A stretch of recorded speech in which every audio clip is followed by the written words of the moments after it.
Welcome back to the Hardware Unboxed podcast for episode 47. In today's episode, we're going to be talking about AMD's supposed Zen 5 latest updates and all those sorts of things that have come out alongside the release of X870 motherboards.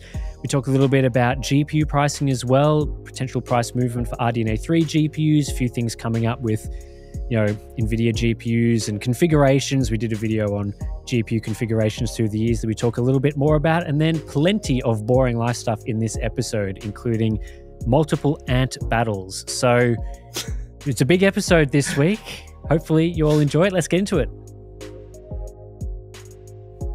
We're back for another week, Steve. Another week of news and testing updates and all sorts of things. How have you been so far this week? Better this week than last week, that's for sure. Nice. On top of work, and my leaky leg is no longer leaky. Looks all brand new. Got some new skin. So, nice. Yeah, I'd forgotten about your disgusting leg story from last week. So thanks for reminding me of that. You got to see it. I showed Tim after the stream. Yeah, just be glad that you guys didn't see that, because I didn't want to see it and I saw it and I was right. So Tim's like, we need an HR department so you can stop showing me a leaky leg. It was probably bad for another 2 or 3 days after that, and then it rapidly cleared up, and now that's good. Yeah, now it's as good as new. You barely can tell, apart from when you get that new skin, so it's got the slightly different skin tone to the rest of the skin. Sure. Yep. So yeah, that's happened to me lots. The jelly skin's gone, and now I've got new skin. Feels great. I'm happy. My ant granules. We probably talk about this later in the video. Not that it's terribly exciting. There's not really much more to say other than they arrived. I have now sprinkled them over the infected zones of the backyard, and I'm yet to see what that did for me. Hopefully. So I went back down there, and I'm not sure if it was jumping jacks. So I stomped on the ground. I had like PTSD almost. It was very scary. I was like, as soon as we drove down there in the UTV, as I was pulling up to the area, I was like, oh God, don't bring me back here. So I stomped the ground, and some big ass ants came out, kind of like, they looked like bull ants, but not quite. I don't know what they were. They were big black ants. They weren't the typical bull ants that we see. They were slightly smaller, but they didn't have the orange nippers of the jumping jacks. Yeah, the jumping jacks don't bite you. Well, they do bite you. They bite you, but the damage is done by their stinger. So they've got like a stinger in their backside. So they bite, latch onto you, and then they flip around and bang. That's how they got me through my pants, I thought. Anyway, I'm not sure if these ones have stingers. I'm not sure what type of ants they are. I'll have to try and capture one, but I'm not sure I'm that game. But anyway, I went and stomped to the nest, and they came out looking all upset. So I was like, all right, boys, here you go. And I fed them the granules. And that was 2 days ago now.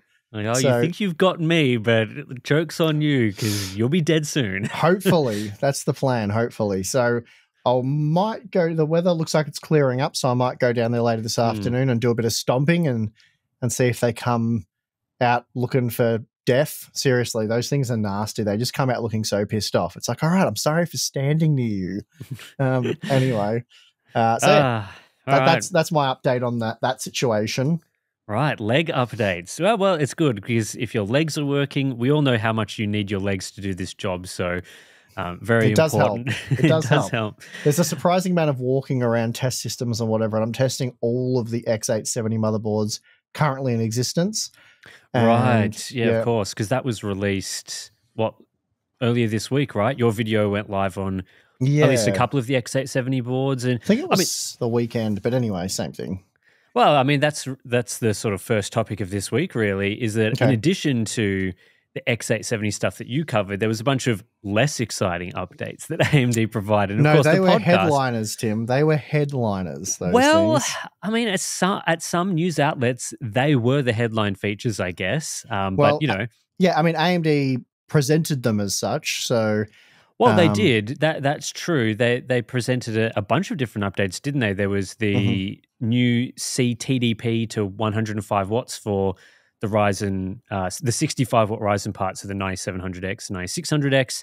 They announced that that's I guess it was announced a while ago. Now it's an official feature, and your warranty is also supported if you use that mode, which is like, well, if they didn't do that previously, then Yeah, it's a bit weird. But it's a big non-issue either way. It's like no one makes a huge deal out of the difference between the 7700X and the 7700. It's like they're just interchangeable, really. And it's the same deal here. But that one's funny, right? Because that was an accidental, in my opinion, big brain play by AMD. Because all the initial confusion and reviews, and because I think that's the best way to describe Zen 5 reviews, was just mass confusion.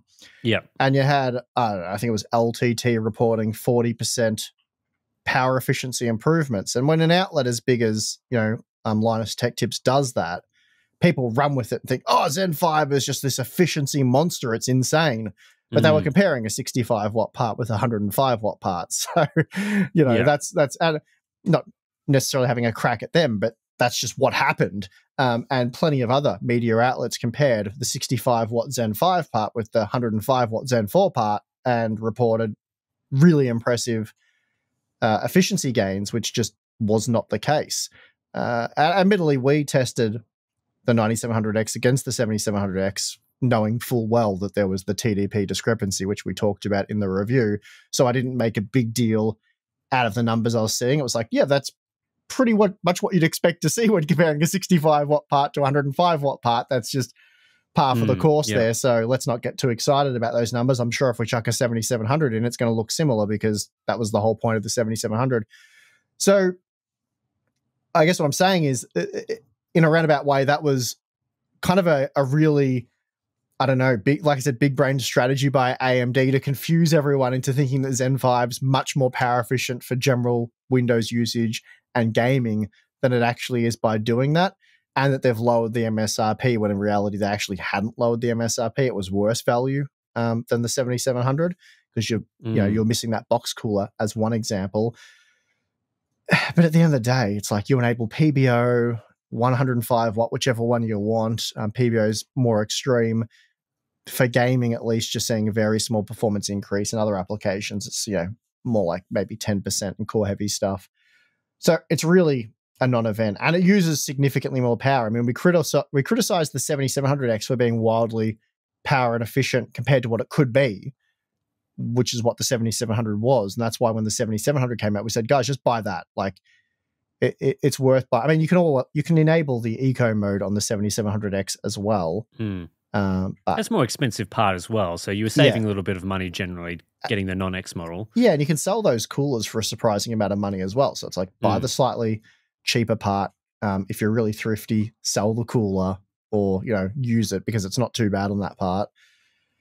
But anyway, so 105 watt thing. And then, there was they're making a big deal out of the branch prediction thing, which, I mean, we've looked into this. We'll continue to look into it, but it's not a Zen 5 specific improvement. Like there is definitely improvements to be had there for at least Zen 4 and Zen 5. We've seen some evidence that it can help Zen 3 in certain instances as well.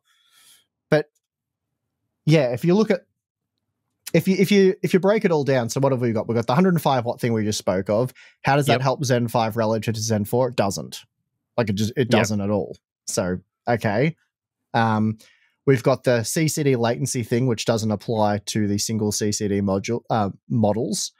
The dual CCD models, okay, maybe that is helpful. Not really sure at this point in time. I mean, AMD even themselves in their slides that I'm looking at on WCCF Tech, they say that they expect that to have a minimal impact in real-world applications.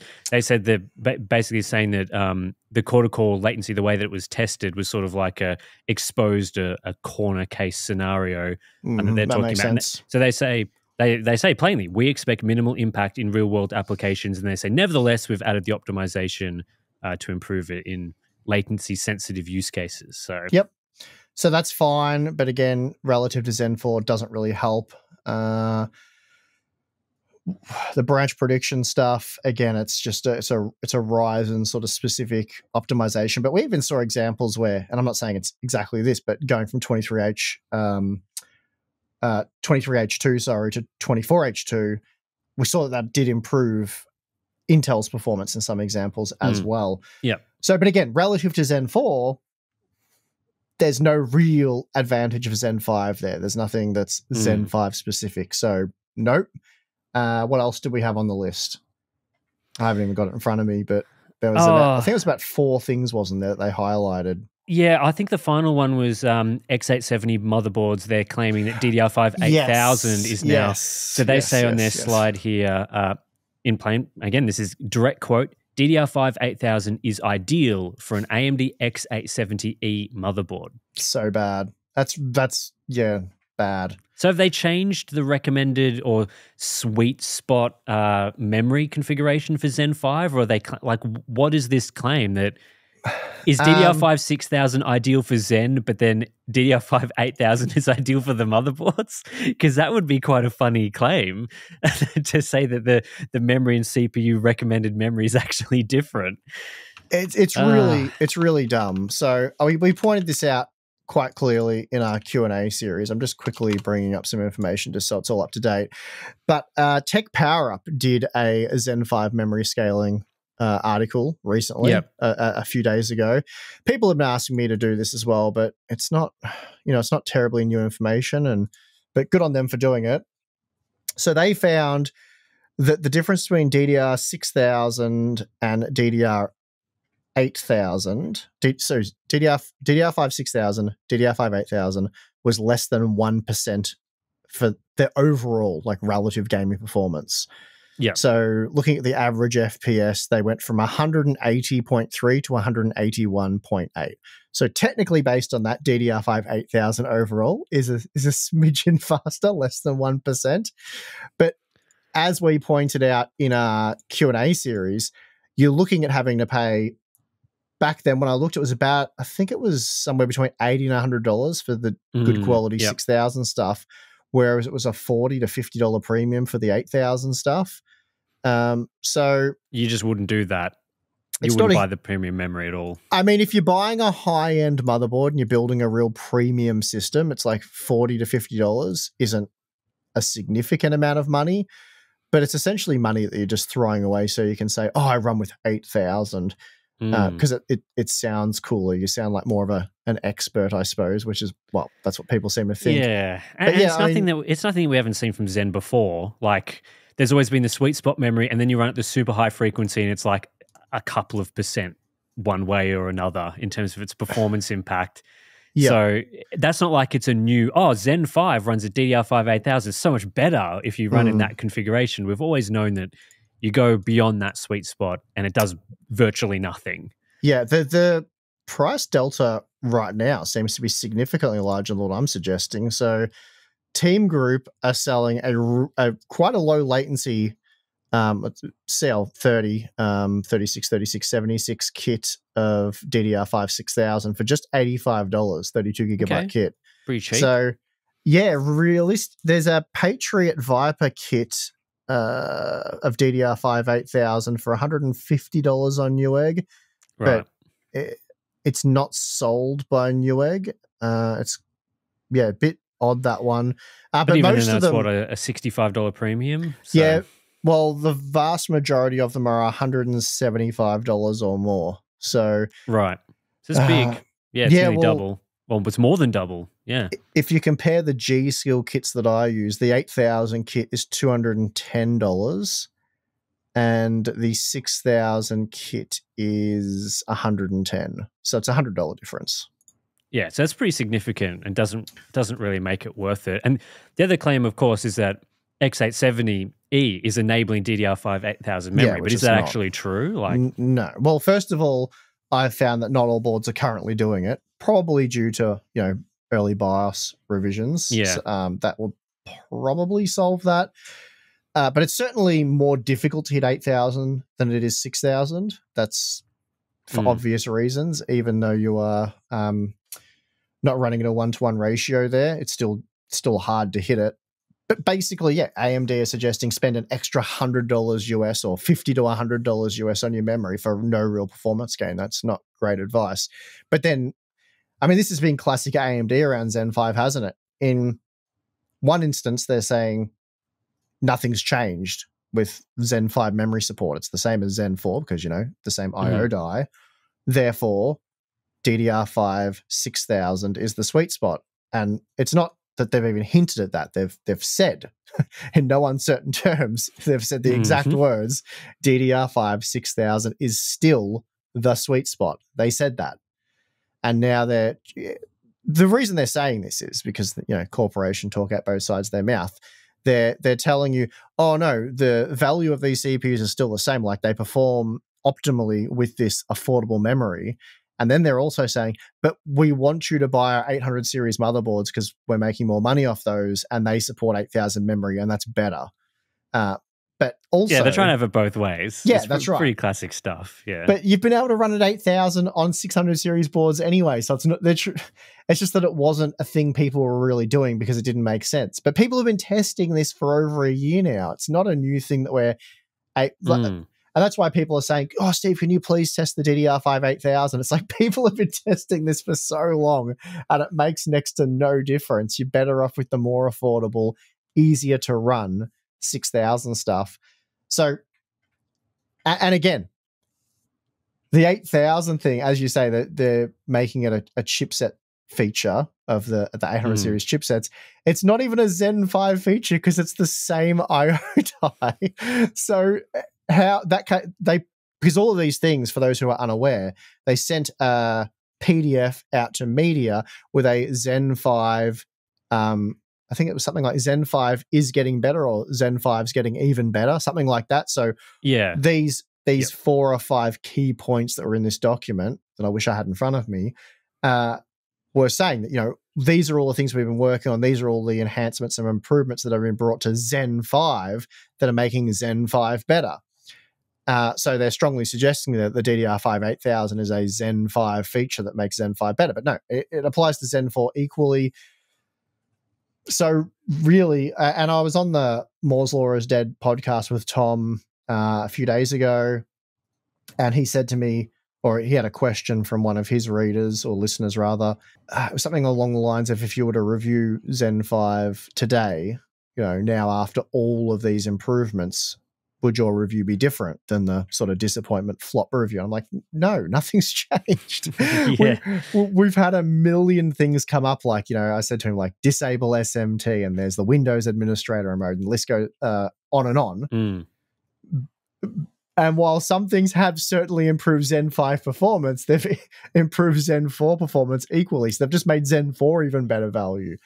So that I think it's interesting because I feel like whenever an AMD product is disappointing, we sort of get this narrative of like there's a whole bunch of like small feature improvements or things that will come at some point and make these products better. It's been the whole fine wine thing with GPU drivers, for example. The product launches, everyone's like, okay, that's the performance. It's, I don't know, it could have been fine. It could be a little disappointing, whatever. And people are like, well, it's going to get 10 to 15% faster through driver updates in the future. So, let's wait for that. Or, the whole, we've talked about this in the podcast before, right? Like the Vega underclocking thing, like, it's the GPU isn't itself that good, but if you do this undervolting that everyone can access, which is not true, then the GPU is much better. It's a much better product. Whereas I feel like for Nvidia and Intel products, there's just not as much of this. Like a 14th or 13th gen product comes out, it flops. No one's like, oh, okay, but isn't there going to be like a new BIOS that's going to make it 2% faster? Or maybe they're going to, the new Z series motherboards are going to enable slightly better memory. Or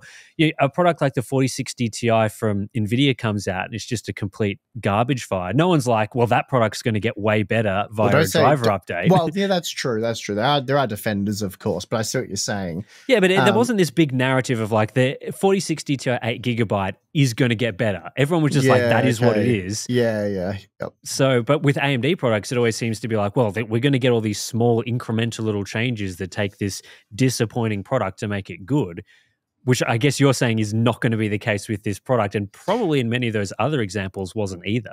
Well, I'm not saying it's not going to be the case. I don't expect it to be the case. It seems unlikely that would be the case, but I obviously can't rule it out. But what I'm saying is if they can make Zen 5 much better and significantly better, or relative to Zen 4, let's say, without having to somehow kneecap Zen 4, like an actual real improvement for Zen 5. So say the branch prediction thing was a Zen 5 specific optimization that improved Zen 5 and it couldn't improve Zen 4 for whatever reason, then that's great. And I'm happy to see that sort of thing happen. But until that thing actually happens, don't claim it has happened or is going to happen. Like, we're certainly not against Zen 5 getting good. That would be fantastic, which is, again, what I was saying with Tom. But you are right. On the Intel side, it's usually more, you don't know what you're doing, you've got to tune it. If you tune it like me, if you're a genius, high IQ, overclocking intellectual such as myself, then you'll be able to unlock. Well, I'm just saying, like, it's a generic thing we see, right? Yeah. So no. And then the other thing I've seen a lot of, and this is I get really what we're talking about here is we're talking about the AMD fanboys, the Intel fanboys, and the Nvidia fanboys, which people get upset that why even talk about this, blah, blah, blah. Well, it's just kind of funny, and we see it a lot, and you guys probably see it in the comments. So it's not like it's a thing that just is in our world, like in our head. It's a thing that we just see. Like, go to the comment section of any video, like even the podcast I just did with Tom, like I saw 4 of these comments and one of them was quite heavily upvoted. Like, people saw that and they were like, yeah, that's true. Yeah, upvote that. One guy was like, I'm so sick of Steve's anti-Zen 5 AMD hate stuff. Like, where was all this when we got quad-core stagnation? Where was this with, like, 11th gen? And I'm like, first of all, hang on. Yeah, I know. You had a poo emoji in the 11th gen thumbnail. No. Remember I showed you the original version of that thumbnail? It wasn't an emoji. I went and got a stock image of a turd and put it on the thumbnail. And you're like, we can't use that. I'm like, well, what about an emoji? I always laugh. I'm getting derailed here for a second because of you, but I always laugh when people are like, Steve's so immature. You can just tell this is him. They need to give Tim more airtime. Tim's the sensible adult of the two. And I'm like, mate, I was walking back the real poo on the emoji. Tim's like, that's a turd. That's a turd. Let everyone know. And I'm like, Tim, we can't do that. It's so funny. But no, I'd say we're as bad as one another. But no, the comment I read was, that we were so unfair on Zen 5 and we're always bashing AMD, which is a hilarious comment. And then, where's all this sort of negativity around these Intel things and stuff? And it's like, well, first of all, you lose me the second you make that comment. Because you know what that comment reminds me of? I have 2 kids. And when one of them does a thing that they weren't meant to do, and I go, don't do that. Oh, but she did it. Why did you tell her off when she did it? That sort of thing. Yeah. And it's like, you're so pathetic when we call out a bad product or anti-consumer behavior for a certain brand and we don't talk about the other brand that might have done it or what they have done or who's worse or who was naughtier. It's like, no. AMD did a bad thing in this instance by calling the Ryzen 7 5700 a 5700 when it's got half as much L3 cache. That's bad. We're going to call them out for it. We don't need to talk about the GT 1030 again. We've done the GT 1030 video. Or when we didn't make a video about a thing NVIDIA did because, we couldn't get the product in our region or whatever, or we were slammed with some other product release because, God forbid, we don't cover every single little thing that happens in this massive industry. But I just find that thing so childish when it's like, you said a negative thing about this company and you didn't balance it out by, the company I don't like, you didn't say something about them. It's like, guys, it's not how it works. And I know, again, I'm not talking to 99.9% of the people listening to this podcast, but it's just a funny thing we see, and we see it a lot. And a lot of people did upvote this comment, but that comment was made all the more hilarious and ridiculous by the fact that we weren't praising Skylake and all those releases before it. We were like, yeah, this is boring. Haswell. Another 5% guys, like, and a lot of that would have been on TechSpot, so before the hardware unbox didn't even exist then. Yeah. I mean, I remember, another Extreme Edition $1,000 CPU, cool guys. Yeah, we weren't, and then with the 11th gen stuff, it's like, what? we said 11th gen should have never been produced. It was an abomination, and it was a misstep by Intel to even make it. I mean, I don't know how much more critical you can be than that. Yeah, I mean, I looked up our video, and the title is Intel Core i9 11900K review, the worst flagship Intel CPU maybe ever. The thumbnail has "it's shit" in big text on it with the poo emoji and the CPU in it. Yeah, that is probably the most negative title and thumbnail we have ever used for a product. Has to be. Like, yeah. And it's deserved. Like that was a bad product. So bad. But that's the usual thing, right? And I also come back to people wanting us to cover and make videos on things just for the sake of making a video. Like, let's for example, someone else exposes like a big issue with a company, like Nvidia or something.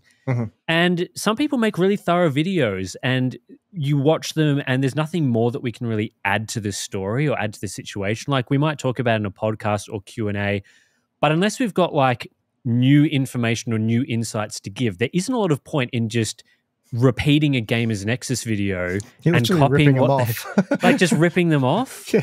It's like, and that always comes back to hurt us a little bit, because people will be like, "Oh, you covered Zen 5 issues, but you didn't make a video about X or Y or Z issue or whatever." And it's like, well, if I feel like there's nothing more to add to that story and other people have already covered, I don't want to waste people's time just rehashing things and then ripping off other creators and basically just redoing what they've done and copying them. Like, we're just not going to make a video about those sorts of things. We've made videos about most major topics because we generally have some insights and other things to add to the story. But there's just some things at times that people make really good videos about, and you're just like, let's just... we didn't need to make a video about the NZXT case fire issue from Games Nexus. Like, I've never used one of their cases. They did a great job of covering that. We don't need to make a video. It's their story and everything. That is what it is. So anyway, that's fanboys, isn't it? They bring up those sort of things all the time as like a gotcha moment. Like, oh, you didn't shit on 11th gen enough. It's like, well... Yeah, maybe go watch some of the videos that we've made. And just quickly, for anyone who listens to this and they get upset that we talk about this stuff from time to time, I think you're missing the point of the podcast. Like, the point of the podcast is, as we explained at the very start of releasing the podcast, is Tim and I, usually about once a week, we get together and have a phone call that's way too long, talking about just all kinds of things like we are right now. And Tim sort of thought, well, rather than have this phone call, because most of the phone calls, we don't say anything that we couldn't say publicly. Like, we're just giving our opinions and thoughts and talking back and forth. So we're doing the podcast. So that's what the podcast is. It's stuff Tim and I would talk about. So if you like that, listen. If you don't listen. But that's definitely the point of it. And there was someone criticizing me for not researching all the topics you wanted to talk about, which I admitted to doing because I was slammed with work. But it's like, again, the podcast is just, it's a conversation. All the facts and figures we keep for the main Hardware Unboxed channel, where that's well researched and we take our time. This is just a conversation. Tim's kind of the host of it. Well, Tim is the host of it. This is all your hard work and effort to make the podcast. I just come along for the ride. Okay. So you get all the topics, you research them and that. And if I've got time, I'll try and read into them and that. But for example, I was just I delayed you by 12 minutes to start the podcast because I was finishing a benchmark on the 7800X3D. We had an ad spot to film, and I was putting in the next X870 motherboard, which is currently stress testing because I didn't want to waste a whole hour of stress testing. So I'm like, load that up, get it going so it can do its thing and log the data for me, and I'll have a conversation with you. So, we're flat out. We don't really have much time to spare. So, but yeah, the podcast is just a casual chin wag. It's not like we're giving you tons of facts and information. That's for the main channel. We're just talking.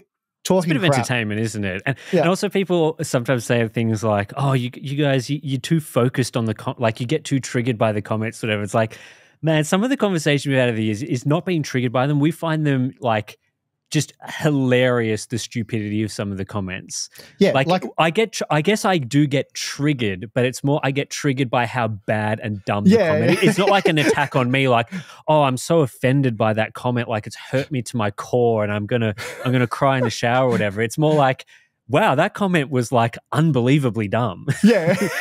It's like triggered in the sense of like you're sitting there looking frustrated, but you're frustrated like, How how did do I someone make say sense that? of that? And how did someone, like for me, the bit where I'm just like miffed and all over the place and can't work it out. So I'm just trying to imagine the person at their keyboard. They're like, oh, I hate these guys and I'm going to burn them with this really poorly written illogical comment. That's going to show them. And that's a good use of my time. And I just think, wow, that's, I mean, you get all types, don't you? The comments that really hurt are the comments that we'll never talk about on the podcast because I'll be too cut to talk about them. Well, I think that you've said in the past, the only comments that bother you and you usually reply to are the comments that are right, like you've made a mistake. Yeah, like I tend to know in videos, I'm sure you're the same, there's sort of areas where the video is stronger and the areas where the video is weaker. Like there hasn't been as much testing going into one aspect. So that's a little bit of a weaker part. And if people point that out, it's like, okay, yeah, fair enough. Like, could have done more on that or whatever, but for time reasons or other that's factors, right. Yeah, I mean, eventually you have to get it out, don't you? I always sort of laugh when people are like, why didn't you do more testing on that? It's like, well, or why didn't you add this CPU? It's like, I get you. You're right. I would have loved to. But you wouldn't be watching this video until next week. And then if I didn't fulfill the other requirements, then it would be the week after and the week after. And by the time you could actually watch it, it's like it might as well be published in a magazine because by the time you get to it, it's irrelevant. Like the information's outdated. It's on an old build of Windows, guys. So you have to, focus on something and get it out in a timely manner. All right, so another topic that I want to talk about this week is Intel. Well, this is just a very quick topic. Very quick. Better be quick, Tim. Intel has confirmed when the whole release process for Arrow Lake is coming out. So we're going to see everything, at least the reveal of things on October 10 and the review embargo on October 24. That's pretty much confirmed at this point. Again, we've talked about in the past that those dates were pretty much going to be coming out pretty soon. So if you're excited about the upcoming Core Ultra 200 series, then those are the dates to look out for. So middle of next week, you'll see hopefully the news. We haven't gotten the news at this point or anything. We don't know what's happening. I'm only reading this from Tom's Hardware. So, these are the dates that we'll be hearing about the news, and then the review embargo will be later in October. So, this month, October, is going to be a big month for CPUs, and personally, I'm very interested to see where those parts come in terms of even just the performance claims that they're making. Like, what does Intel think these parts are going to be capable of? Is probably one of the things I'm most interested in. So, we'll see that. Obviously, I've got just an insane amount of work to do over the next few weeks, 3-4 weeks. I got my wish, though, because we talked about this last week, and Windows 24H2 has publicly been released. It's been rolled out. Nice. So yep. I instantly downloaded that and did a fresh install on a new SSD in my AM4 system, configured that, and I'm doing 7800X 3D 23H2 versus 24H2 against the 7800, against the 9700X. God. Nice. So 5800X 3D benchmarks, which everybody loves, coming up on our channel next week with 24H2 in about 20-something games, I think. So that'll be good. Adding some new games as well, like Star Wars Outlaws. I know that game was a flop, but from a CPU usage perspective, very, very demanding. Space Marine 2 has also been added, another demanding game. And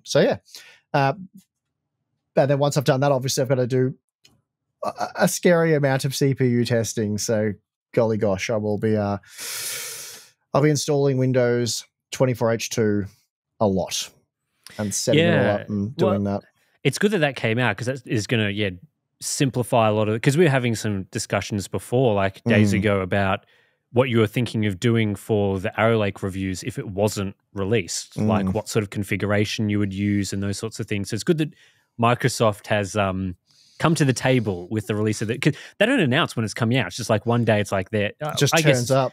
It's fair enough. It's a software update for Windows, so how exciting can it be? Do you really need to announce a release date? Probably not, but good to see that it's coming out before those processes. It's going to make your whole process of doing those reviews easier, I would have thought. So, Yep. No, I'm nice. glad. Yeah, it's come out at a good time, really perfect time, and gives me, like I said, a couple of weeks to do nothing but CPU testing pretty much. Well, are we doing to my right, nothing but CPU testing? To my left, nothing but motherboard testing. So, busy few weeks for sure there. but I want to get. I've got almost every single X870/X870E motherboard already in hand. I think there's only about 4 that I don't have. So yeah, it'll be good to be able to do I'm just going to do one video for the guys that are like to watch the Hardware Unbox stuff. So there won't be a 2-part series or anything. It's just going to be what'll be just over a month's worth of work in one video. Boom, there you go. X870 guide. And then of course, a month later, they'll release more boards or something and that'll invalidate I've tested every board, but nothing I can do about that one. Not until you get that time travel thing worked out. So yeah, no, keen to check that out. People seemed more interested than I was expecting in the X870 video that you already made. But, that video's got all sorts of new types of testing in it as well, which was, really interesting. Another thing that I saw this week, interesting, it was relating to GPU prices. I want to talk about if this is going to change anything too much. Okay. AMD seems to be not necessarily fire sailing, but they've certainly started to reduce the prices of some of their graphics cards more significantly relative to what we've seen. In particular, we're seeing the Radeon RX 7900 XT. That is now down to around $660 for the cheapest models. So for a while, it's been in between $700 and $750. So it's gotten about $50 cheaper. There's an XFX model available on Newegg for $660, an ASRock model for $680, a Sapphire model for under $700. And then we're getting the 7700 XT as well. That's moved down to $350.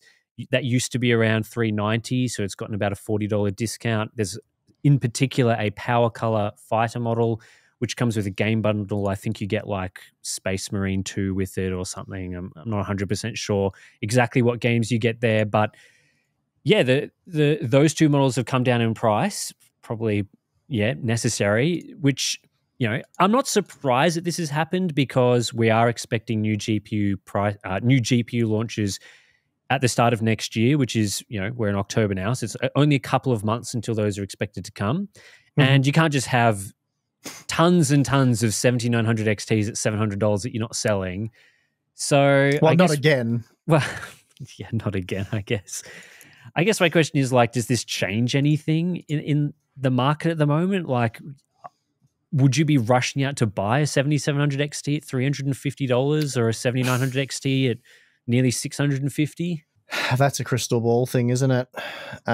Next gen cards, availability should be okay, but what are they going to launch at in terms of price? Do you have to wait months for the price to get reasonable? How long until they represent, the value of a 7900 XT at, 600 and whatever? I'm saying at the moment on Newegg, the cheapest model is $660 for an XFX card, but then there's, $680. There's plenty under $700, I guess is the point. Yeah. How long until the next gen cards represent that kind of value? Absolutely impossible to say. But yeah, buying a card at the end of the product cycle after it's been on the market for 2 years now. Yeah. Generally don't recommend doing that. You'd want a big discount. Yeah, my advice would be to wait. I don't think you can get too burnt. It's probably a buyer's market in that sense. And there'll be pretty crazy secondhand deals on these cards as well once the new gen comes out. But yeah, I mean, it could be bad advice, but my gut feeling is to sort of wait at this point. Yeah, I think I'd agree with you, especially with the upcoming Black Friday sales period and those sort of things. I would expect that these sort of discounts, it's not going to be like you have to get it right now. Like you have to buy 7900 XT at $660 right now, otherwise you're never going to get that value again. I would expect maybe even more significant discounts around that holiday period. Again, I've got no idea. Just usually that's when you see the best GPU prices of the years around that time. So like a 7700 XT for $350. Yeah, again, you probably will see similar things from that in a couple of months from now. Well, actually, November. It's not too far away from now. But yeah, I mean, with the next generation products, like if AMD really is doing this strategy shift that they've talked about publicly where they're targeting the mid-range, whether, we've said that's probably more of a forced decision than a choice on their part. But if they are genuinely targeting that, then you'd bloody hope that you're getting better value than a 7900 XT at around $650 to $700 from a new generation. Like that card's been set. Like, that would just be doing the same strategy that they've done for the past few years and then just repeating it again with a new mid-range card that's about the same performance at about the same price. Like, no one's going to care about that product if they do it. So you'd hope that they don't do that, but you know. Well, you can read into it two ways, can't you? You can say they're fire selling RDNA 3 to get rid of it because RDNA 4 is going to be so much better in terms of value that they won't be able to sell RDNA 3 beyond that point. Or that they're going to do what they always do, and RDNA 4 is going to be so lackluster that people are just going to keep buying RDNA 3, so they want to get rid of them. I don't know. I mean, it seems less likely that would be the situation because you wouldn't discount RDNA 3 so heavily to get rid of it. Like wouldn't be the sense of urgency, but then there would be if you want to sell RDNA 4 for more. I don't know. It could go either way.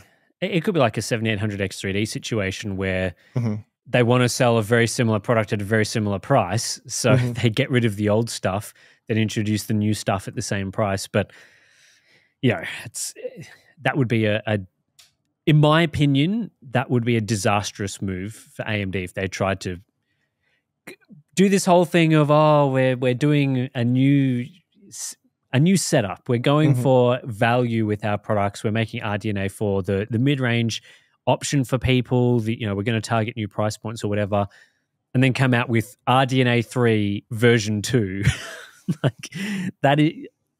If their sales are already terrible, then they're just locking themselves into that for another couple of years. So that would just not work. Yeah. But you scroll through Newegg, it seems like there's a lot of stock of these cards available. Like there's lots of different models available. They're all at pretty similar prices. Like there's no crazy, ridiculous $1,000 models really for the most part. So I think I'm leaning more towards, if I had to guess out of the two scenarios, that they've learnt from the RDNA 2 to RDNA 3 situation where there was just way too many RDNA 2 cards, and that creates so much complication with setting prices. Like if you've got thousands upon thousands of 6600 XTs to sell and you've got a 7600 ready to go, you don't want to suddenly make that new 7600 great value because then you just invalidating all those old models. Like no one will buy them anymore. So they've got to be a bit more preemptive with those sorts of things. Get them out the door first, and then you don't have to launch cards and get all the negative feedback from reviewers where they say, well, this compares very unfavorably to the existing cards. For 7700 XTs, $350 for a couple of months, that's not going to factor into review pricing discussions. It's going to be that card was more like $400 for most of its life. So if a new model comes in at $400, it's much faster or even a little faster. It's going to have a more favorable review than if, it's coming out and the old model's still available and you're just like, well, I'll just go buy the old model and all that again. I think that's kind of where I sit. But especially with cards like in the $350 range, I don't think we'll be seeing those cards launch straight away. I think we will see more the high-end RDNA 4 come out first. And by high-end, I mean the top end of the mid-range of whatever they go with. So whatever they target there will come out first, then you'll see it. That's pretty typical that it'll filter down to the lower prices over time. So, yeah, I think throughout the rest of the year, I personally would be waiting and waiting. Just get all the information in your hands at the start of next year when we see a lot of these things getting released and all that sort of thing. And, that gives you the best sort of position to be in. And I think the only time it's really benefited you to buy the discounted cards now would have been if you could have predicted the crypto mining boom ahead of time, then you would have bought like the discounted cards before they went crazy. But I'm not going to say that something like that won't happen, but I think it's less likely to happen. Maybe I've just burnt myself there by saying that. I got no idea on that one. Like I said, I've got no idea how this is all going to play out because no one really does because, crystal ball and all that. But I think the safe bet would be to just wait at this point in time and see what happens because the chances are you'll get an RDNA 3 GPU even cheaper than currently. Yeah. Or you'll get a much better value RDNA 4 GPU, which would be the ideal situation. How likely that is, not sure. But anyway, wait and find out. I also wanted to ask you what you thought of the Nvidia. Well, I made a video that went through and looked at Nvidia's GPU configurations through the years. That was on the Hardware Unbox channel a couple of days ago. And yeah, I wanted to look through all those configurations just to see, like, what does Nvidia typically do with their generations and relate that back a little bit to the RTX 50 series rumors. But what are your opinions on those rumors? Obviously, I've said my part in that video. Did you look at them at least in that video and go, okay, yeah, that looks a bit interesting? Yeah, I haven't, as usual, I haven't paid the rumors too much attention. Like, they sort of go in one ear and out the other because, you know, they're rumors. I basically don't have too many thoughts, or, you know, they're just rumors. So, yeah, I mean, stuff like, you know, we've been hearing for ages that VRAM capacities aren't going to improve and stuff over this current generation, which again, I find really hard to believe that we'll get mid-range GPUs with 8 gigabytes of VRAM, especially given that the RTX 4060 Ti 16 gigabyte has been a much more popular product than the 8 gigabyte model. Surely that's signaling to Nvidia. But then, I don't know, how much do they even care? They don't have competition anyway. Like, as far as Nvidia is concerned, they'll probably look at that and go, oh, gee, that 16 gigabyte model was a mistake. Don't do that again. I don't know. But yeah, it's so hard to comment on the rumors because we just don't know, like, how they're going to actually perform. So there's a lot of unknown stuff, even with like the architecture and that. So yeah. Yeah, that's why, you know, I don't really pay a huge amount of I don't have a huge amount of interest in the rumors either, which I know is surprising because I just made a video about the rumors. And some people were commenting about that, like, oh, you can't make a video about rumors because these things aren't confirmed. But for me, that wasn't what your video was about. That wasn't at all what I guess. With the title and thumbnail, maybe people thought that, but that was to get you to watch the video. It helps sell the video, and you know, it's not clickbait because it's stuff you did discuss. But for me, what was because I was going to watch the video anyway, what was interesting to me was just how the generations have regressed in terms of value. It was something we obviously knew, like it's something we've been covering in real time, but to see it all laid out like that, and I think I saw a lot of comments, people saying, wow, it really does illustrate just how bad like the current generation has been. Like, we've all sort of known it, but yeah, this really makes it extremely obvious. Yeah, it definitely does. And you know, if you went and you broke down the 40 series in terms of what the configuration should have been, pretty much every product is a tier above in its name and price of where it should have been. So like a 4080 should really be a 4070 Ti. The 4070 Ti should be the 4070, and so on down the product stack. And there's a lot of that sentiment around launch. Like this wasn't necessarily a hidden thing. Like when the 4080 16 gig and the 4080 12 gigabyte were announced way back when the 40 series was announced, there was a lot of this discussion about like, oh, hang on, something's not right here. Like, that doesn't look like or is priced like what I would expect a 4080 to look like.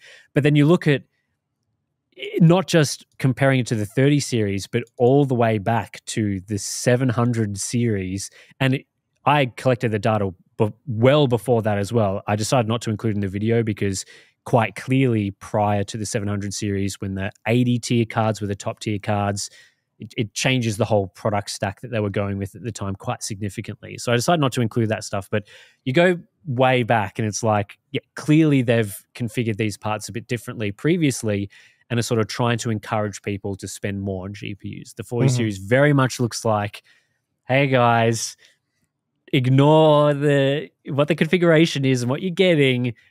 We're trying to give you a little less and charging you a little more. The 50 series rumors, I guess, how that played in it. It's, you know, whether or not that's true or not, it seemed like they're trying to do that again with the 5080, if that is as configured. But yeah, that wasn't really the point of the video. I thought, I want people to have that information ahead of time so that when we get this information of new products, people can just quickly look back and sort of say, well, the Hardware Unboxed video has this chart that shows you the average configuration over 6 years. So when Nvidia announces the products, you can just go back in and slot all that stuff in. Like if the configuration is cut down too much, you'll have that info now. Like you can look back and say, well, in the 10 series, the 1070 was this relative to the flagship model, and so on. So that was more the sort of point of the video, I guess. Yeah, it really highlights why we've been talking about like entry-level gaming dying, mid-range gaming kind of sucking. It's all about the high-end gaming now. Like if you're not willing to cough up money for an 80 series or a flagship 90 series product, it's like you're just not getting anywhere near the experience. So yeah, I mean, they've basically looked at reviews over the years where we're all like, don't buy the most flagship or even second-tier flagship products because they're dumb in terms of value. Get yourself a 70 class product that's really good value. That's the way to go. And that's pretty much what the masses did. But you're seeing more and more people now, and it's not just people online claiming they bought a 4090 or a 4080. Like a lot more gamers are now buying those top tier cards than they did previously. So Nvidia has successfully either upsold or shifted people up a performance tier or two. And it's crazy to think with the 40 series, like it was meant to be a lot worse than this, as you said. With the unlaunching of those products, like they'd be what, 2 steps backwards more than the solid 1 step. But yeah, I mean, it's wild to see the core configurations and stuff regress so much from the 60 class and the 70 class over the years. I mean, we've even started to see it with the GeForce 40 series with the base model 80 class products as well. So whereas previously they were within spitting distance of the flagship, and now there's quite a big disparity between like a 4080 and a 4090. So yeah. I think that's our opinion has always been that it doesn't really matter what the flagship, the actual top tier model costs, because that product has always been the target of the people with the most disposable income that they're allocating to gaming. So there's always going to be people that are willing to spend $1,000, $2,000, $3,000. They have sold GPUs as far back as there was like the Titan Z. Remember that? It was like a dual GPU. That was like $3,000. So they've always been people for those products. But that sucks if there's no good value products. Yeah, that's right. You've got these high-end products that are for the whale customers, I guess, that are willing to spend whatever. That only doesn't matter if the rest of the lineup is good. If the rest of the lineup is crap, then you start throwing into question things like, okay, well, but the 4090, like, should that really be costing that much? And that'll apply to the 50 series as well. If there's no other good, sensible products, then the sensibleness of a product being $1,500, $2,000, $2,500, whatever they go with, that's going to be called into question. However, I think, you were saying that Nvidia doesn't have too much competition with this generation. I mean, they don't have too much competition when it comes to AMD versus Nvidia sort of thing.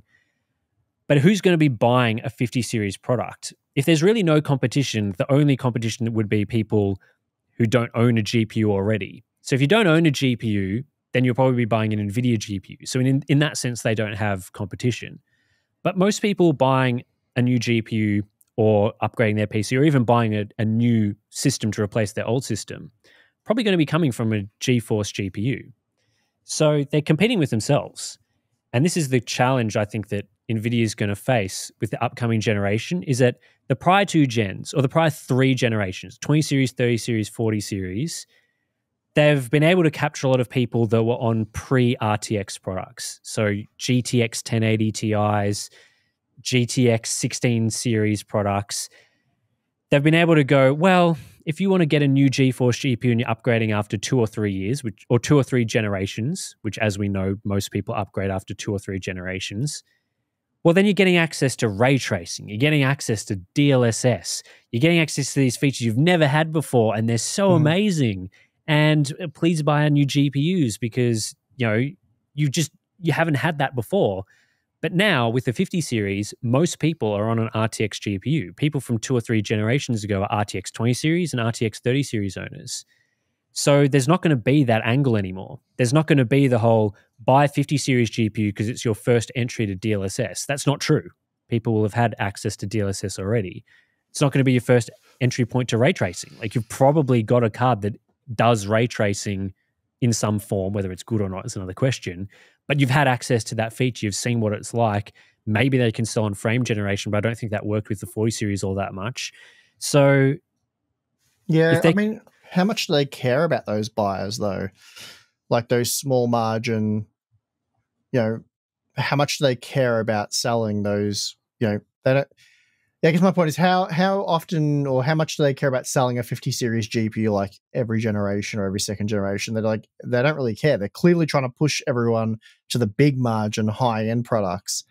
And if you're not willing to buy those, then they're like, oh, well, they sort of consider them as a non-customer. Like, it's just not a concern, really. That's what it seems like.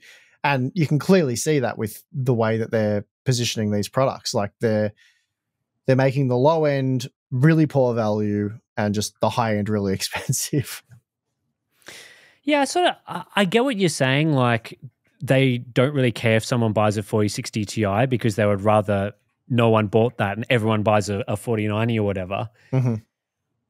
But I just don't think that would ever work. Like, I get that they're trying to get people to buy like 4080s and 4090s and stuff, but like, realistically, how much of their total revenue in the gaming segment is from those cards? Probably most. It's like, I wouldn't have thought so. Yeah, I don't know. I'd like to know, but I mean, there's plenty of luxury brands, supercar brands, for example, that only, like, you think how many of those things they sell, but I don't know. Like, there's plenty of people with deep pockets that buy the high end stuff. I just, whether it's the right approach or not, that seems to be their approach. They really just don't care about the low end anymore. They're not interested in selling you a card unless they're making a certain margin. If they can't make a certain amount of money off a sale, then they're just not interested in it. And they can kind of get away with that as well, because it's not like AMD saying, well, buy our products. Like, yeah. You look at how bad the GeForce 40 series is. I mean, you've pointed out very clearly in this video, and you think, oh, well, there's no way they would sell a 60 class product if it's that bad. Like, it's got half the CUDA cores you were once upon a time getting with like a GeForce 700 series product. Who's buying that? But then they're outselling the Radeon competition. And it's because you're getting a very similar product there. Yeah, I mean, I think the reason that it's outselling the Radeon competition, at least, is a very attractive buy, is that a lot of people buying a 4060 are probably coming from a 1060. Whereas I think that, I guess Nvidia may not care about selling 4060s. Like, I guess maybe they don't want that product on the market at all. But I would have thought if you genuinely don't care, you just wouldn't release it. You wouldn't even have the product available. Like, you just wouldn't bother making it. You would allocate the wafers to some other product that, whether that's an AI product or whether that's a flagship GPU, you just wouldn't make it. Well, they didn't make a 50 series product this generation. Well, yeah, I mean, I'm saying more like a 4060 desktop GPU. So yeah, but I'm saying more like a 4060. Like, if they don't care about that product segment, then why did they make it? I guess. So I think Nvidia, they want people to buy their GPUs across the product stack, but they definitely want you to buy a high tier product. Like, if they're gonna sell you a GPU, they want you to buy a 4090. Like, there's just no question about that. Mm-hmm. I think the question becomes, like, let's say that there's a 50, they release a 5060 or whatever, and it's a 4060 again, which is a 3060 again. So you've had 3 generations of the same product. Mm-hmm. In fact, the 4060 is worse than the 3060 because of the less VRAM. So, I mean, there's that as well. But anyway, let's say you've got 3 generations. Like, who is going to buy that product? I would have said with the 4060, you're capturing potentially some buyers from like a 1060 or a GTX 1660 or something that want access to DLSS, for example. With a 5060, who's there buying that? Like, who would actually buy that product? No one. They would buy a 3060. The people who had that class of performance but no longer get driver support. Well, if they cut driver support for an RTX 2060, then I guess that's one way of achieving that. Yeah, I mean, people buy smartphones and stuff for stupid amounts of money that are basically no different to the previous generation. So, yeah, like, I there's think probably battery life stuff there. Yeah, I think you're underestimating consumerism. Honestly, people just want the new thing, and they'll hold out for so long. I mean, I'm not defending the strategy. I'm not saying it's a good strategy. I'm not even saying that's exactly what they're doing, but it seems very clear that they do not care about the low end, and they're not too fussed about being uber competitive there and like dominating that. They just don't. But at the same time, AMD doesn't seem like they want to dominate that market segment either. Like, again, you've pointed out that there's been an entire generation shift, and stuff like inflation can't even come close to fully accounting for that. So realistically, AMD could be, if they wanted to, be competing much better than they are. Like, if Nvidia's being able to shift a generation like what was once what did you get? You got, looking at the GeForce 700 series, for example, you were getting 43%, or you got more cores on a 760 than you are relative to like a 4070 in the product relative stack. to the top tier model. Yeah, but relative to the top tier model. So they've been able to do that, and AMD at that price point can knock off like $30. Like, yeah. I don't know what to tell you. Yeah, it's but anyway, if you look at that data, it's pretty clear, right? They don't. I don't know what other conclusion you can draw from it. I guess my thoughts are on that situation is that Nvidia is more likely to be in trouble if they. I think what's more likely to force better products in the low end segment, is people who are Nvidia owners already choosing not to buy GeForce products at all. And I don't mean going to an AMD product. I don't mean buying an alternative product. I mean just not buying something at all. So I think that they've already, I don't know, maybe fanboys will get angry with this statement. Nvidia's already beaten AMD. Like that battle, as far as things are concerned right now, they're currently is beaten. done. Yeah, like they won. They've got the best products. People are clearly buying them over AMD products, generally speaking. Market share's like, what, 80-20 or something in terms of sales worldwide. So they won that. AMD GPUs are kind of irrelevant in terms of competition. Then, unless AMD drastically changes something that they're doing, they don't really have to concern themselves with what AMD is doing all that much. So sorry, I was just going to say, so just to clear up the comment section, you're saying just buy it? Get a 4090? Are you telling everyone to buy a 4090, Tim? Okay. Just go out, buy a 4090. No, okay, I just want to make that clear. I think this generation will be very telling because my thoughts are that NVIDIA's competing with themselves. And if they go with a 40 series strategy again, people will not buy their products because people who are already GeForce owners won't see any reason to upgrade. And so if they go with that, what's going to happen? Like, will NVIDIA do what you're saying, which is just ignore the problem? Like, just ignore it and say, all those people that are not buying 4060s and 4070 equivalent products, like 5070s, 5060s or whatever, they don't matter. We don't care. We're just going to focus on people buying 5090s. It doesn't matter that they're not buying those products. Or are they going to say, oh, okay, well, yeah, we need to do more to convince someone who owns an RTX 2070 to upgrade to our 5070? And I don't know. I don't know which way they're going to go on that one. I think you've made some pretty good points as to why they would ignore it and why they have been trying to ignore it and trying to encourage people to buy higher tier products. But I could also see them going, well, you know, we want to keep our dominant position. We don't, you know, NVIDIA is not a company that keeps doors open for their competitors. They shut all the doors. They shut them, they bolt them, they screw them in so that you can't open them. And yeah, if they ignored that segment, I don't know what would happen with it. It certainly would open a door, I would have thought. Yeah, I mean, I'm not really talking about the GeForce 50 series. So what they do there, that's not really what I'm that's not really what I'm giving an opinion of. All I'm saying is this is what they have done with the GeForce 40 series. And there's been some little adjustments here to make certain cards more appealing. But like I said, even at a $50 premium, the 16 gigabyte model of the 4060 Ti is still heavily outsold the 8 gigabyte model based on all available data. Yeah. But that's what they've done for the GeForce 40 series. So whether they've learnt something from that in all the information that they would have available, and they're going to change the tactic or tune the tactic slightly for the 50 series, I don't know. I don't know. I'm looking at what's happened here and what's happening. I don't expect them to change anything.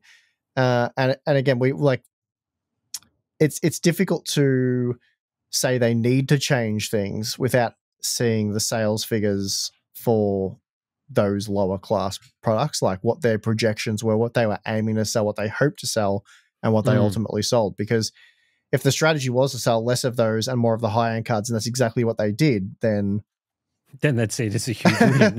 So, but yeah, we don't know. But yeah, I guess to come full circle, your video was very interesting, and it was very cool to see relative to the flagship part how much they've been cut down, how stuff like, which we've been seeing, the cost per frame and all that, it's become much worse, particularly for what has been traditionally the good value 60 class, 70 class products, how bad they were for the 40 series. Yeah, and I mean, if I was taking a more optimistic angle and sort of looking at the data and trying to be a bit more positive about explaining why the 40 series is the way that it was, there's a few considerations that were around at the time that generation was coming out. So when Nvidia would have been designing the configurations for the 40 series, that would have been right during crypto mining. And really, when the 40 series was announced, it was only maybe 6 months prior that cryptocurrency mining causing huge GPU price inflation had really started to calm down. Throughout 2021, GPUs were ridiculously overpriced. And even at the start of 2022, it took several months for the products to return more to reasonable pricing. And then within a few more months down after that, that's when the 40 series launched. So, there was obviously a lot of backlash to like the 4080 12 gigabyte at the time. That card in particular was just a complete disaster of a launch. So if I'm thinking about why did they try and shift products up the product stack? Part of it could have been, and again, this is my optimistic take, I'm not suggesting that this is the reason. Part of it could have been Nvidia was expecting high GPU prices to be the norm and much more accepted for a longer period of time. So if you set your stack of products you're going to go with in all your configurations, and they look not great, but you're trying to push people up the stack, and then the market falls away. So you've done something, but then what you were planning to launch it into wasn't the reality. I think them changing the 4080 12 gigabyte and making that card slightly better is maybe indicative of them, launching it with a strategy and then going, not keen on that. Launching the 4060 Ti 16 gigabyte at all sort of seemed to be more of a reaction to the reception of products in the market. So sort of going, like what you've been saying, like gamers want more VRAM in mid-range products. It seemed like they were only going to launch the 8 gig card, and then at the last minute were like, okay, well, we'll make a 16 gig version. So I don't know whether, if I was taking an optimistic look at those things, those moves signal to me that Nvidia still is interested in launching products that are relevant for the market that they're in at the time. And they do listen a little bit to feedback from consumers, because let's be honest, they were destroyed over the 4080 12 gigabyte. That launch did not go down well with gamers at all. They were tearing them to shreds. And so they did change a little bit. So I don't know. I'm not saying that they will, learn lessons from that or something. Maybe the lesson will be, let's just not launch the 4080 16 gigabyte. We'll just launch the 12 gig model and call that the 4080. And then we won't, they could very easily do that. But, there's many different ways I think you can read into what the 40 series was and the way that it was. But certainly they've, at least from an outcome perspective, they've achieved the outcome of raising all tiers by one. Yeah. Which means in conclusion, we can probably agree that the 4070 kind of sucked, despite being one of the stronger offerings in the entire lineup in terms of value. Certainly Really at its just current price, it's more appropriate. Yeah, I'm talking like MSRP, just not enough VRAM there as well for that tier of product.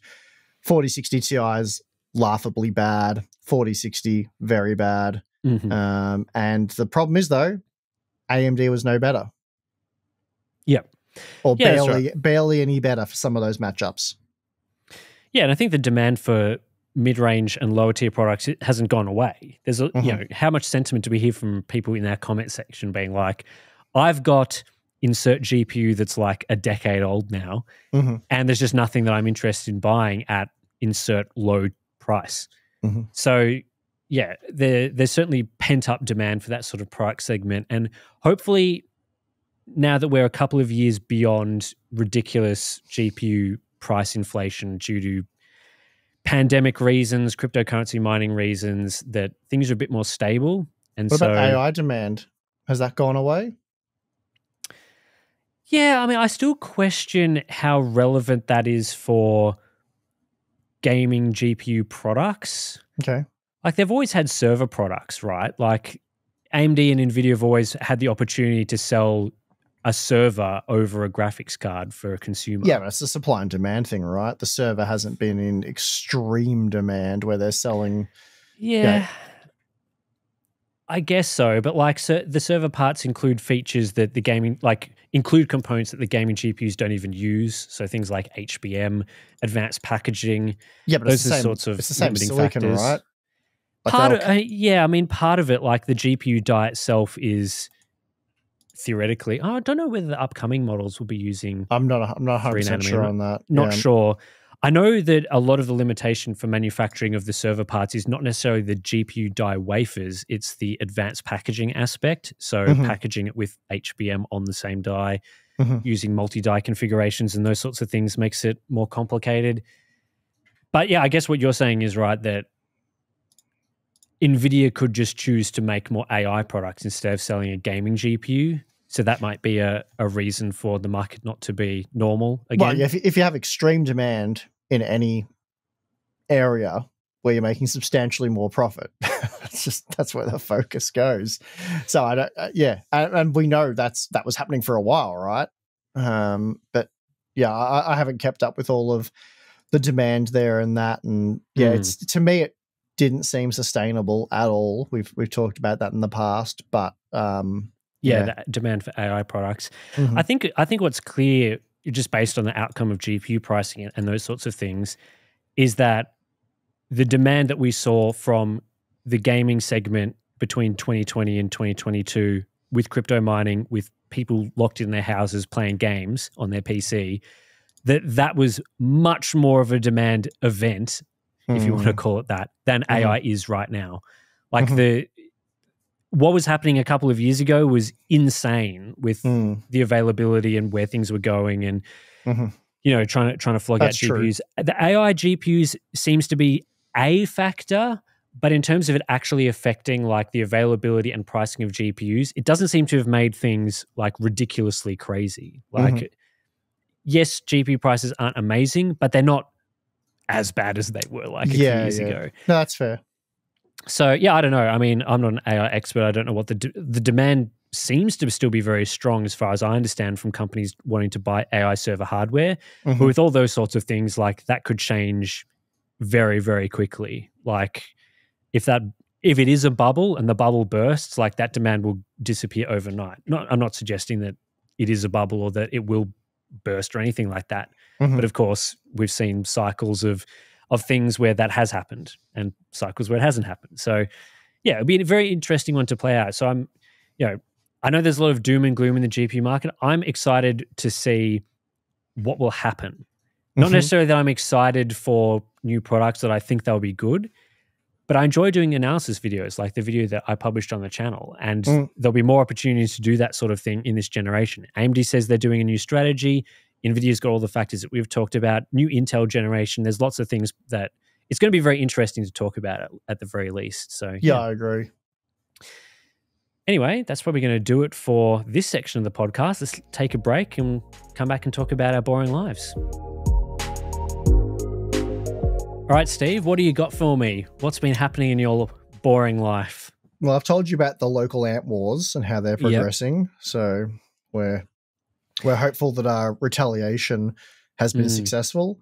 But yeah, no reports yet. So I'll probably have those details for you. A report submitted for the next podcast. Well, actually, I've got an ant-related story from around at my place that's also an ant war, but it's a different ant war. Not an ant war attacking me, but an ant war in terms of attacking my fruit trees. Oh, no, that's even worse. So, so I've got a bunch of fruit trees at my place that I've talked about in the past. I've got like a peach tree, an apricot tree, citrus trees, all sorts of things. And basically, what happens with ants and fruit trees, at least here in Australia, I don't know if this applies in other countries, is that ants love to farm little aphids onto fruit trees. So basically, fruit trees, they produce a lot of sap. They're very good places to have. I guess you see these like tiny little black dots, like on the bases of leaves and bases of flowers and fruit little bits on trees, and those are aphids basically. And so, yeah, fruit trees, they're just great environment for aphids. So what ants do is they go, we love eating aphids because aphids are tiny, ants are a little bigger. So ants bring onto your fruit trees, at least this can happen and has happened at my place, they will basically farm aphids onto your fruit trees. So they bring them up from somewhere, got no idea, they store them on the tree, and then they fight off all of the aphids' natural predators so that they can keep them for themselves. And so basically, if you see your trees with these aphids, little black dots on them and stuff, if you look closer, you'll see like ants just going about their business, doing all sorts of stuff all over the trees to get to maximize the yields of their little aphids. And I'm like, man, I don't want aphids. I want to maximize the yields of my fruit, not you little ant people. So anyway, I was like, oh, this has been an issue for a couple of years. I saw it last year. You do a few things. This year, I'm like, no, these ants. I'm not standing for this anymore. I will instantly win this ant war by putting a nice natural glue trap barrier on all of the trees, which works amazingly well. So you just put some tape, and you can buy from like Bunnings or whatever. There's like this really sticky natural resin sort of product. You wrap that around the base of the tree, and ants just can't go over it. They just get stuck, and it clears up the problem super well. So this year, I've done that on all the trees. Ant problem, I have won that war. Love that. The downside, though, is I've found out that ants very tricky. If you've got any possible way to enter the tree, so like a stake near the tree that's like a wooden stake in the ground that's like, I found one of my trees, I had like a wooden stake in the ground, and I thought, there's no way ants could get onto that stake, then onto the tree. There's nothing touching it. I looked very closely. There was like one tiny little like twig just touching the stake. And the ants were like, that's my path in. So I'm like, got to remove that, clear everything off. But yeah, basically having done this now, last year my apricot tree was pretty good, didn't really get the aphid farming problem. But my peach and nectarine trees, they had this problem. But I got ahead of time. I went in and did it before they could start farming the little bastards on the trees. And now my fruit trees have got much, my peach tree is actually looking like it's going to produce peaches this year. The nectarine tree looks like it's going to be healthier than it was last year. So that's good. My ant battle has been a bit more successful. So anyway, with a bit of double-sided sticky tape almost. But I know the stuff you're talking about. It's super gooey. Yeah. Cool. So that's my ant battle. So I've had my own ant wars out this way, and I've just been checking last couple of days, making sure that those little bastards aren't finding ways onto the trees that are avoiding my trap. Yeah, you got to make sure those barriers stay clear, because they'll end up making like an ant bridge through it or something like that. Yeah, well, when I put it on a couple of weeks ago for the first time, on one tree in particular, it was like within a week, it was like a fully black. Like the ants had tried to just, I guess they were really interested in that tree or something, so we're just trying to go for it. And I guess over time I was like, eventually there's going to be like an ant corpse bridge of like the ants can go over their own bodies. the only other thing I've done recently, because I've already told my aunt story, so miscalculation there. Was I don't know if have we talked about, have you or I ever had a discussion about like the Internet of Things? Because I know you've got, I know you're a big a big smart, internet. Not really compared to some people. Oh, sorry. I thought you were going to take this as a compliment. I didn't mean as an individual. I meant more as devices and stuff like that. Sure. All right. You just hit me with a sure. See, guys, that's one of Tim's shores where I just say some crap and Tim's just like, I don't even want to entertain that or go down that path, so I'm just going to hit you with one of my shores. Yeah. And that's fine. That didn't hurt at all. So you've got some smart stuff, but you haven't gone too crazy. Yeah, well, I've got no smart stuff. I've got a smart TV, which I don't use the smart functionality of my TV. Yep. Got a heap of different split systems with, just use the IR remotes. So I'm very dumb if you guys hadn't picked up on that. Makes sense. Yeah. I agree. And people have asked me, like, because I can do electrical work. I know how a router works. So people are like, why don't you do it? I don't really care for it. And this is very much a heated seat type scenario. When you're like, because you don't have heated seats in your 1980s Mazda. I don't. And people used to talk about the heated seats back when they became a thing. I'm like, oh, that sounds really wanky.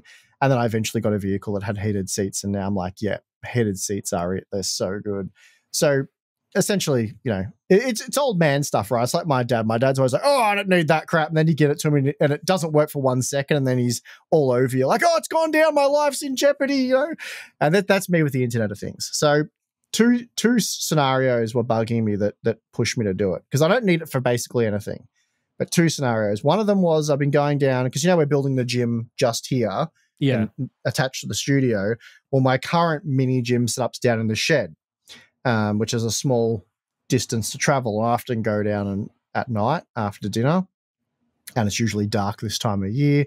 So I've got to fumble my way down there with the torch on the phone. Because I have a large property, for those people who aren't really picturing this. It's a little bit of a walk. Get down there, and then I turn all the shed lights on. It lights up the whole property, and I can see everything, and I unlock the thing and go in and do my thing. And then I come out, everything's lit up, but I have to turn it all off, then lock the shed and leave. And my shed's like a warehouse. It's like another house, basically. I'm going from one house to another house. And I thought, gee, it'd be good if I could just remotely turn the outside lights on, so I didn't have to even get my phone. I could just walk down there. Simple thing, right? Obviously, the Internet of Things can take care of that. And I was well aware of it, but it's like, come on, be honest, guys. How many of you are like, this thing would improve my life, I should do it. It's very simple and straightforward. And then you do it like 6 months later. That's me. So the other one is, we've got a massive split system in the studio. It's very quiet in the studio, but the compressor is on the house. So when you go into the house at night, you hear it. It sounds like a Mack truck. Yeah. So all nice and quiet in here, and it might not even be on, right? And then I go get into bed, and then I see, I'm like, I left the 12 kilowatt split system on. So then I have to get out of bed, get dressed, come outside, because it's not attached directly to my house, and then turn it off. It's like, anyway. So that's annoying. So I thought it'd be good if there was a way I could remotely turn that on and off. And I know there's universal AC remote controls and I'm aware this stuff exists. This isn't news to me. I'm just lazy. I'm focused on testing motherboards, not Internet of Things. It's like, a mechanic. They've always got the crappiest cars. They know cars inside out. Their things leaking from oil. They know how to fix it. And they're just like, I do this all day. I can't be bothered. So anyway, I jumped online, and I don't know if you're familiar with the Shelly products. I've heard a little bit of, but no, I wouldn't say I'm super familiar. Well, I'm by no means an expert, but I did a quick bit of research, and Shelly seemed like the simplest way to add the functionality I wanted while spending very little money, because I didn't want some fancy, central unit that costs thousands of dollars. And I wanted just a little app on my phone, because I've always got my phone. So anyway, jumped online, went to the Shelly website. They were on special. I bought the Shelly one something or other, I can't remember, One Pro or something. It was 23 Australian dollars, which for Americans is like no money at all. It's almost free. So I bought one of those. It was delivered for like $23, tiny little thing. Got it, was like, oh yeah, this will be interesting. Went down, spent about 15, maybe 20 minutes wiring it in because I had to, it's a little bit more complicated with the setup I have in the shed. Wired it into the outdoor light switch, and it's phenomenal. Like, so it's a smart switch. Like, you haven't replaced the lights with smart lights. You've just gone and replaced it's just the a switch. It's a little controller. You can do many things with it. Like, it'll do 240 volt. It'll do 12 volt. You can configure them to do a mind-blowing amount of things. I wanted simple remote control access to that switch, so I've wired it in for that configuration, and I've I plugged it all in. I'm like, yeah, there's no way this thing's working. I turn it on, light switch works as it should. It said it had quite a loud relay tick in it. Mine made no noise at all. So I was like, all right. So is it in a, like, does it replace the physical light switch, or is it like in addition to it? No, it goes in the wall. You wire it into the wall. It's like a 50-cent coin size device. Right, so it's like a Bluetooth relay. It's not Bluetooth, obviously, but like it does have internet Bluetooth, connected relay sort of thing. Yeah, that's right. Yeah, you can go look it up. It's the I should probably give you guys the correct details. I think it's the Shelly. I got the Shelly One Plus Wi-Fi relay switch. Still currently $23 at smarthome.com. Oh, yeah. I've just had a look at it. Yeah, it makes sense. No affiliation with these guys. I purchased this myself. I had no idea whether it'd be good or not good. I just thought, for $23, I don't know. What do I get here? What does this do? If I can remotely turn these lights on and off, that'd be cool. So bought it, wired it in. As I said, took about 20 minutes. There was no relay tick at all that I could hear. Maybe I'm deaf. Anyway, plug it all in, open up my phone, open up my Bluetooth, Shelly One there straight away. It's like, cool. I install the software, connects to it. You connect it to whatever wireless internet you want to connect it to. I've got a mesh net thing down there, so connected to that. And then you can, once you've done that, you can disable external access to it, like the Bluetooth and all that. So just for security reasons. So sure, I did that. And it is the app, the Shelly app. I mean, again, not a huge amount of experience with this stuff, but flawless, very quick, very easy, highly customizable. You can get this thing to do there's no limits, essentially. Like, it can do a lot of stuff. And I'm trying to sell it to you guys. It's more just I'm blown away by how cool it is. So like on my phone, I've got a picture of my shed. Like, you can actually take like a photo of the object of where the things are. So you can create like, subcategories and all that sort of stuff. But once you go, you can create, you can connect to multiple different access points for them. You can schedule, times that they toggle on and off. So you could make the lights come on automatically at certain times and then go off at other times. You can change whether it's a switch or a button.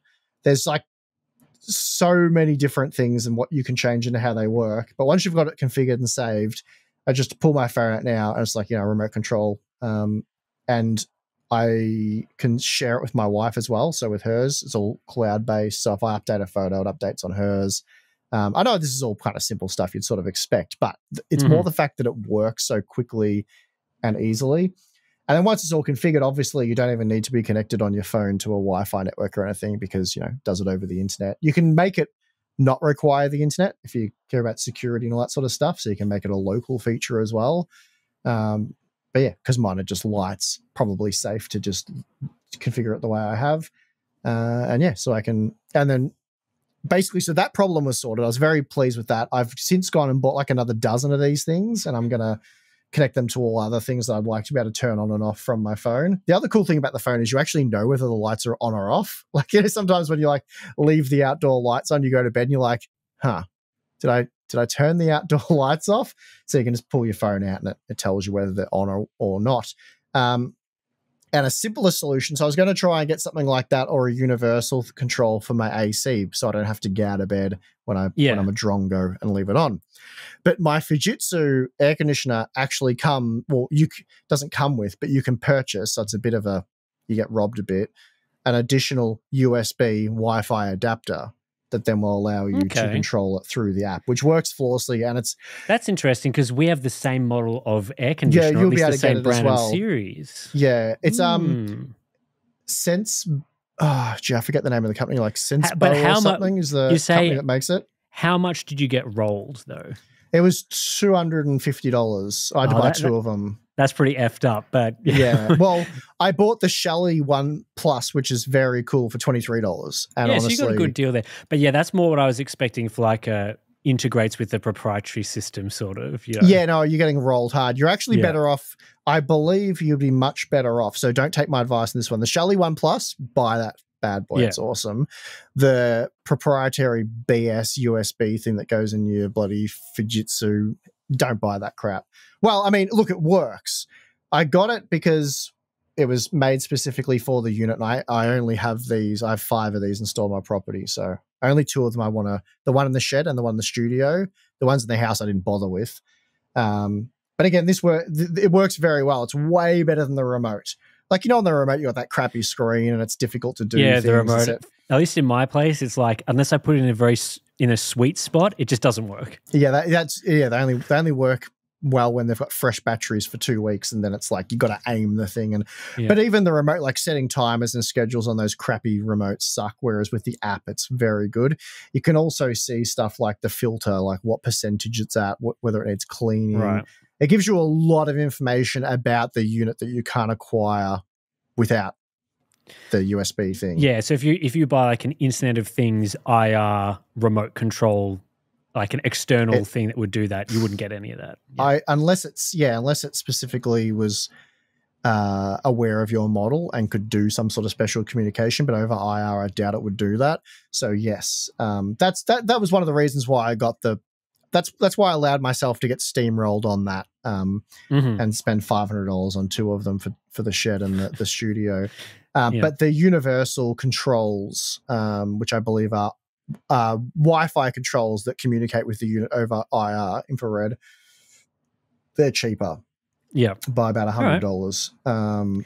Well, it's interesting that you've been talking about all this IoT. After a couple of months ago, maybe I was describing my Internet of, well, it's not really Internet of Things, but my watering system. Yeah, the watering system, that's right. And you're like, oh, but doesn't that save you so much time? Man, that system works so well and was definitely worth putting in. But like, I'm like you, like I don't have heaps of Internet of Things stuff. That was really the first step that I took was the weather system. So putting in, you know, a couple of sensors around the place, getting all the weather data and info, which has been great because I can measure temperatures indoors, outdoors. Been very useful for various different things. Then I could add on the watering stuff, so it could use the weather data. Not that I've set this up fully at this point. We're getting into spring, so I can test it more now. But basically, that was the idea: get the weather system, get the watering system all automated. I've also got another thing that I found really useful for was that my partner Miranda loves lamps around the place on shelves and things, but it's really annoying if you've got like 4 or 5 lamps to either turn them all on or turn them all off. So you have to go around, flick the switch on all of them, pain in the ass, right? So she went and looked into like the light systems and she was like, I'm just going to get the IKEA ones. Lots of people seem to recommend the IKEA light bulbs and light system. It has like a little hub and a little switch, so you can control it via your phone or via like a physical wall switch. So we've got like, it's attached to all our, you know, home automation stuff, but we've basically now just got one button that you press that turns on all the lights. And the little wall switch thing's got a couple of other buttons you can use for like changing either color temperature or brightness or something relating to the system. So that's been really good. So if she wants to turn on all the lamps, I don't need to then, when she forgets to turn them all off, go around and physically turn off like 4 or 5 different lamps, just one button, all done. So those sort of simplifications with, you know, in IoT type stuff seems to make a lot of sense. So yeah, it'd be neat out here in my studio to have like a bit more remote control of the, you know, the heating so that I can turn it on, you know, not have to figure out the annoying schedule thing on the remote. Yeah, but like, you know, if it's going to be cold or hot on that day, I could set up some sort of thing being like, yeah, an hour before I get in, have it ready for me. Yep. You know, check the lights and those sorts of areas and put in those sort of switches that you were talking about would be pretty cool. Yeah, well, you've definitely got the same unit AC unit I've got. So I'll send you the link for it, and you can get rolled if you want, or you can look at the universal one. But I look, while the price wasn't great, the functionality and the reliability of it has been amazing. Like, it doesn't skip a beat. It works very, very well. And yeah, as I said, I've got 2 of them. They both work super well. Yeah, very, very impressed with them other than the initial price. And then, yeah, the Shelly switches, I can help you wire those in if you want for your various different things. But yeah, I'm going to do them all through the studio as well, so we can control the lights and all that. But yeah, I never jumped on the Internet of Things because, well, first of all, you've got to have a need and a want. And I haven't had that previously until we've sort of started expanding on, big sheds and studios and that. But for in the house, it's like, I can walk to a light switch and turn it off. I've got friends who built new houses. They spent like anywhere from $10,000 to $40,000, going with the full, everything as the Internet of Things, like everything's the full smart home. Yeah. And they show you like, oh, look, you can turn the bedroom light on and off from this control panel thing. And I'm like, yeah, okay, cool. I mean, I can just flick the switch. So it wasn't like a huge improvement, a quality of life improvement. But because you've always got your phone on you and how good the apps are and how powerful the phones are now, I feel like it's gotten to the point where it's actually very useful and very convenient. So, yeah. Yeah. I know last time when I was talking about the water system, a lot of people recommended Home Assistant as something you can run on a server that, it's basically, how like you can use a lot of these things with Google Home or Alexa Assistant or whatever it's called. And that, you can do a certain level of functionality. Well, there's like the open source Home Assistant feature that a lot of people were talking about where you install this thing and it gives you a whole bunch more advanced functionality. And I think eventually I will probably, if I start getting more and more of these things, move to something like that, especially because the EcoWit system that I've been using for the watering and weather system has very good functionality that I've been very impressed with. But if I wanted to take it to like another level of advanced functionality or integrate the weather stuff with anything else, then it would need something like Home Assistant to take it to the next level. But a lot of people have recommended that. So again, thanks to the people that have sort of shouted out that software. It seems very cool, and I'm sure eventually I'll get around to using it. But yeah, I think it's with those sort of IoT things, people can go very crazy and do a lot of unnecessary things. I remember when didn't Linus from LTT create a video of how he replaced like all the light switches in his house with IoT light switches, and then it was like a nightmare trying to get them to work, and there was like update issues or something. I remember would have been a while ago, but I remember him having some sort of problems with his setup when he tried to go with the smart switch sort of thing throughout his house. But I think those were like he was physically replacing the physical switches with controller that would have been very versions. Expensive as well. Yeah, that's why I like the Shelly product, because it's very cheap. For a start, $23 is very cheap, especially given how flawless they've been for the few weeks I've had them installed now. But it just works as it did. Like you don't know there's been anything changed. So the light switch is still there.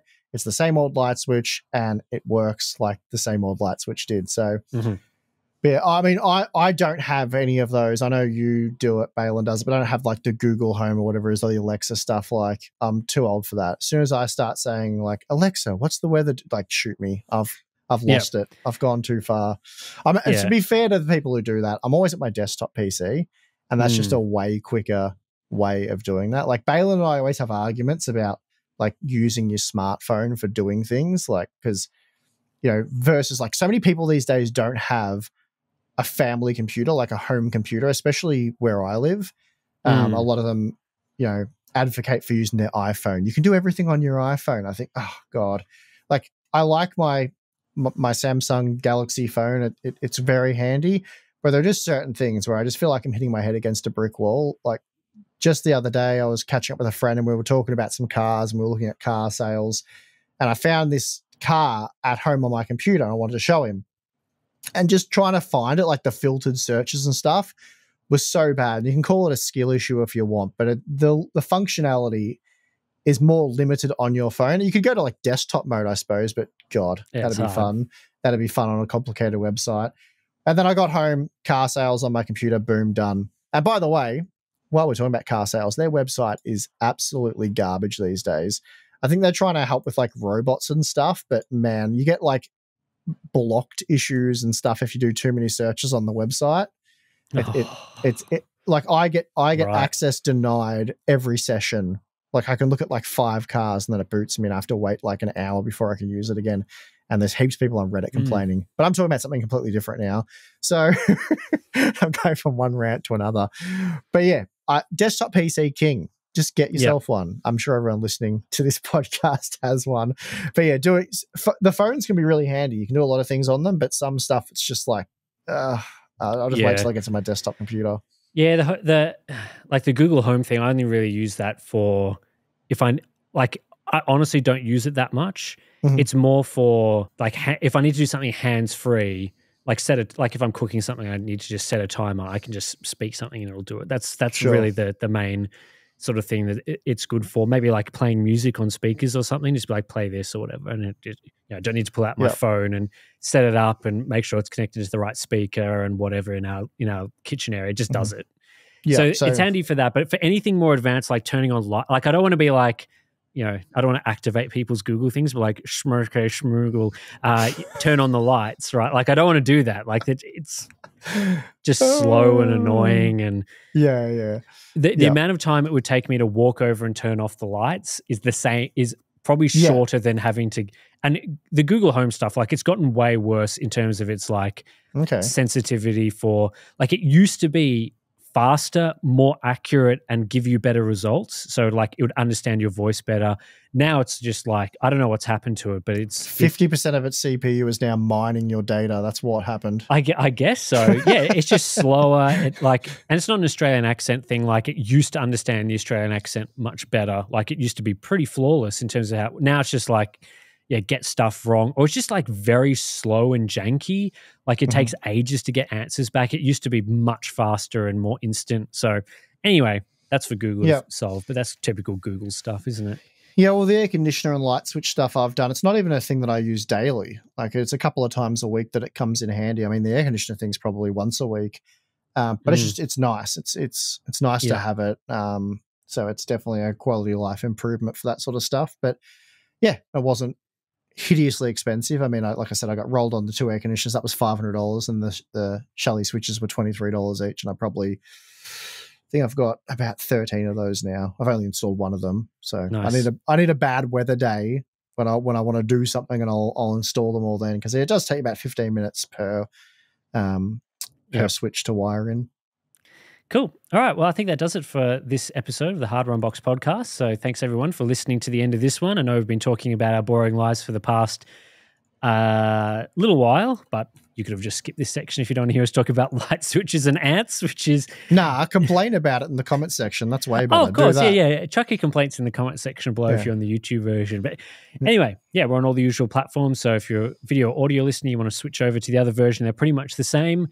And that's all. Thanks for listening to this one. We'll be back next week for more stuff, probably after Intel's Arrow Lake announcement. So we'll have all of our thoughts on that in this podcast. And that'll do it. Thanks for listening. We'll see you next time.